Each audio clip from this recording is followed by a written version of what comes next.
Hello, folks. Welcome to another episode of Dave's Federal Prison Adventures. I am Dave. For the purposes of this podcast, refer to earlier episodes. If you don't know what I'm talking about, that was my prison name, and it is not my civilian name. I did about 4 years in federal prison for marijuana back in the 1990s, and today I'm going to discuss some of the mechanics of the operation and then tell a pretty cool story about what happened to me one day while I was in prison. So, once the marijuana got into the U.S., we would transport it from Arizona by car or by small plane. That's the way it always got transported once it was in the U.S. And I went over some of that in another episode. But to get into the U.S., primarily what we did was transport it by foot. We would have 8 to 10 guys carrying about 60 pounds each. They would come across the border, and they would hide under a bridge in what's called a dry wash. This is a creek bed in, desert lands that never gets water until it floods in the wintertime or if there's a storm at another time of the year. That's the only time it's got water in it. So they would haul these backpacks over the desert across the border, about a 40-mile walk. And then they would go hide under this bridge and wait until a van came along and honked the horn. I forget what song it was. It wasn't, 2 shaves and a haircut, but it was something familiar. Then they would run up, throw their duffel bags into the van, and walk back across the border. And we would do this 2 to 4 times a week, depending on how busy it was and, what time of year it was. Then they would break up the weed and, we would transport it back east on, like I say, cars or small planes. So one of my favorite places to deliver weed to was a little pizza joint in Charlotte. I would pull around back. I would have their weed ready to go in pound bags, in the big black yard waste bags. And then I would walk around front and order a pizza. And they would go out back. They had a key to the trunk of my car. It was an awesome Buick Roadmaster with a gigantic trunk. They usually got about 50 to 75 pounds. Which would be around 50 pounds, around $70,000. And they would stick it in their car, and then I would get my pizza, and I would get an extra pizza box filled with cash, walk back around, and drive home. And man, that was really good pizza, I gotta tell you.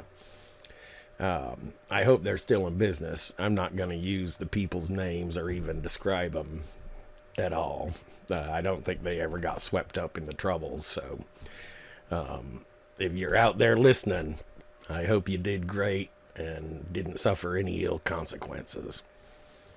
So, it was just very routine. That's the way all deliveries were. They were all a little bit different, but it was always very routine. Nothing ever went wrong, really. Boring, Anyway, when I had been in prison for about a year, I was in Milan, Michigan, and there were a couple of different types of guards. Back then, probably 85% of the guards were ex-military that were continuing their federal service, or having a second career after they had retired from the military. Men and women guards. They had both. This was a low security, medium low security facility. The higher you go in security, the less likely you are to have a lot of female staff or guards. But in a medium low or a low security, you're going to have a pretty good number of them. Anyway, there's a couple of different types of guards. There's the type that wants to get promoted, and they think that the way to get promoted is to write up a bunch of people and get people in trouble and be a dick to the prisoners. And that's the way they act. Then there's the type that wants to get promoted, but that wants to build a good relationship with the prisoners, which makes sense, and it makes sense for the prison to promote these people. And then there's the kind that are just putting in their time, and as long as you're not doing a bunch of bad stuff, they basically ignore the prisoners. They do their counts, they do their walk-arounds, but they don't look for trouble. They'll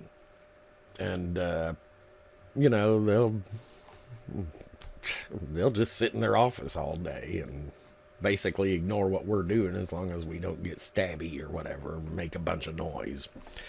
So this one particular night, this female guard came to my cubicle.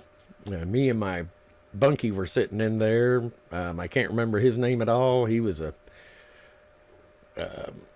gym freak, but he wasn't like bulked up. He wasn't doing steroids, but this guy was in extremely good shape. You could break a hammer on his forearm. Cool dude. We both smoked a lot of weed. So the guard knew that I smoked weed because by that time I had gotten like 2 dirty urines. So it was part of my jacket. So she came and, we had talked a little bit before, but not much.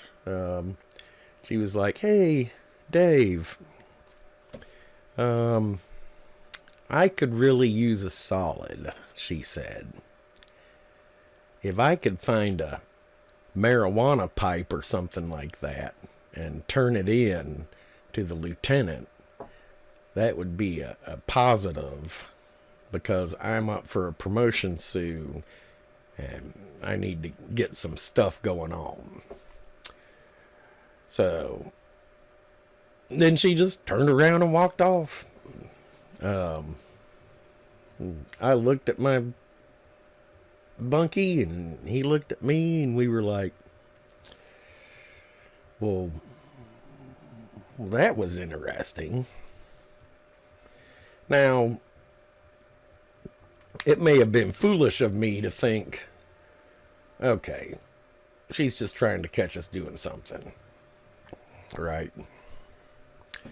I'll hide it somewhere, but she'll have surveillance on and she'll catch me in the act of sticking it somewhere, right?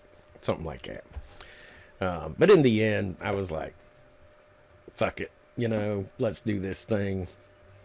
We'll build some goodwill with the guard, which never hurts, because sometimes we're doing tattoos in the cubicles or whatever, and we don't want them to walk by, or if they walk by, we don't want them to be looking in there like, ooh, what's going on there?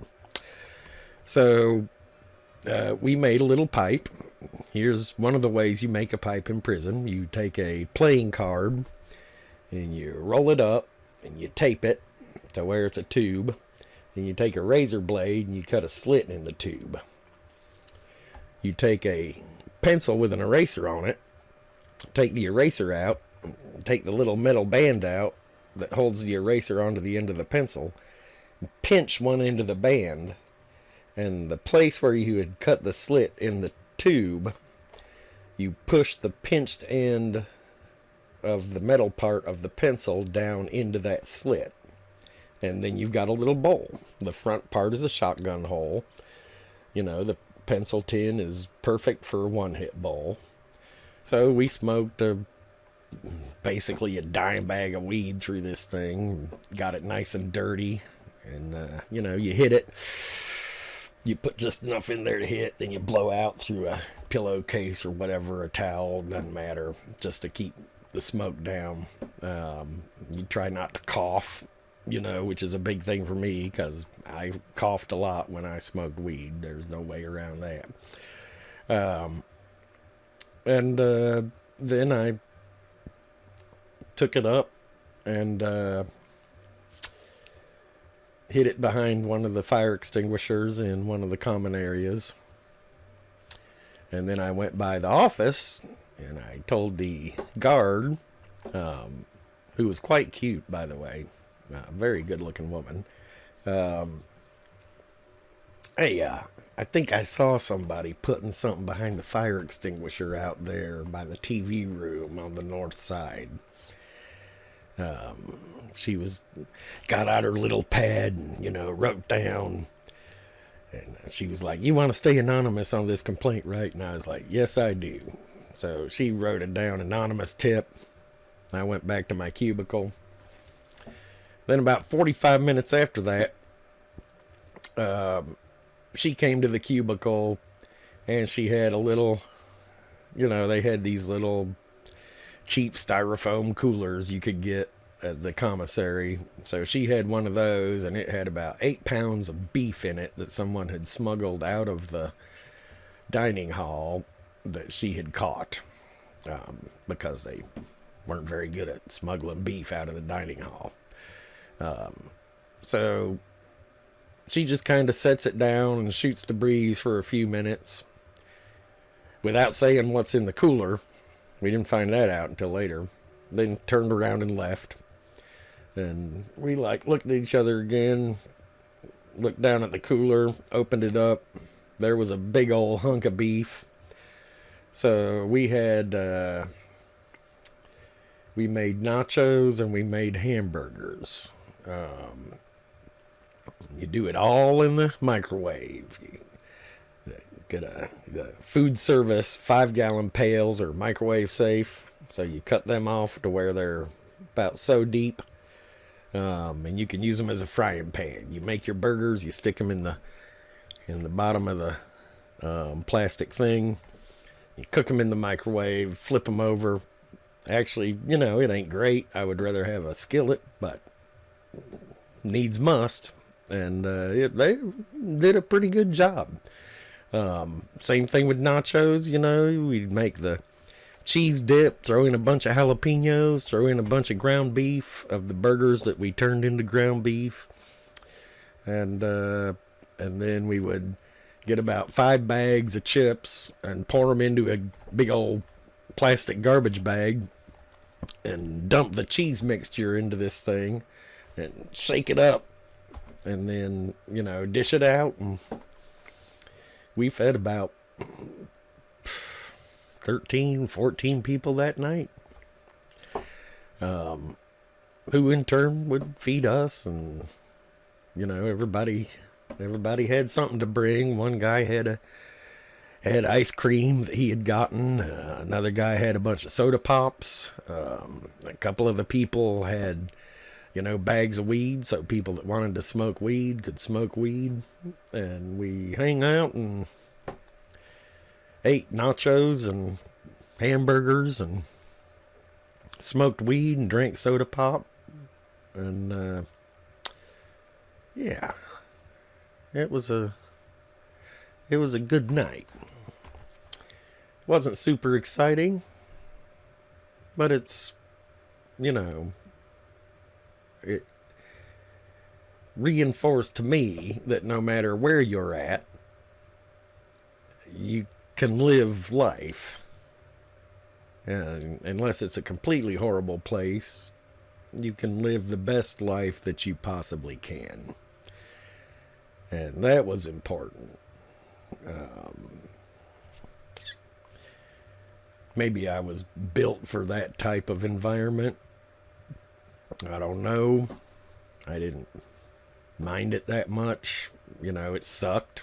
Totally sucked. But I had been the one that took the actions that I took to get myself there. So, mistakes made, put up with the punishment. And even though there's a lot of bad things about prison, that was one of the good things. It was camaraderie. It was running a little mission while you were inside. a little operation. And of course, she didn't say anything about the beef or anything before she asked for something to turn into her lieutenant. That came later, after we had done our thing. I liked that a lot. I like that guard. I hope she's doing great. Anyway, folks, you know, I guess there's a lot of talk about what it is to be a man in this modern age. I never really gave it much thought, but I'll tell you what I think. I think you keep your word, right? You try to do what you say you're going to do. You treat people the way you would expect to be treated, with courtesy, with respect, and things will generally work out on their own. And you don't look down on anyone. You don't look down on people of color. You don't look down on people of other religions. You don't look down on people that identify different than you. Even back then, you know, there were plenty of gay people, and there were 2 or 3 trans people in the prison that hadn't quite gotten all the surgeries done. So they had some female attributes and some male attributes, and if they've got any male attributes, they go to a male prison, no matter how much of a girl they look like. My point is, it's a place that will teach you to treat everyone the same, with respect, with humility. That's the way a man should operate.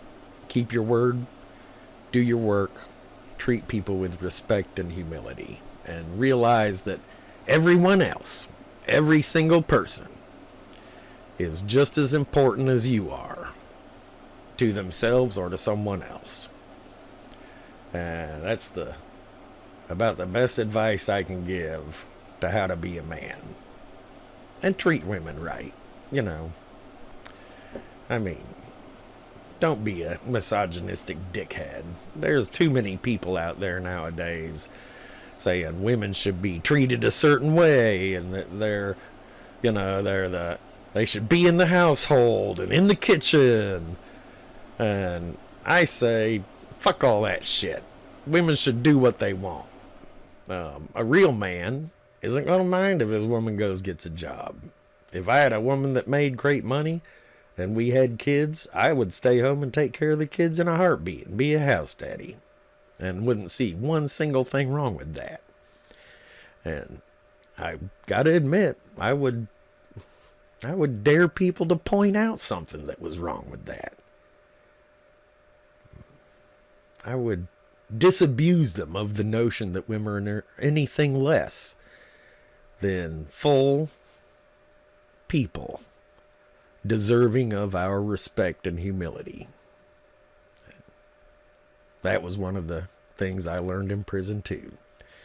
And that female prison guard who treated me right under the circumstances was part of that lesson. Women are amazing creatures, and you should cherish them. And, not try to use them. So, there we have it. A couple little stories from the dark past of the 90s.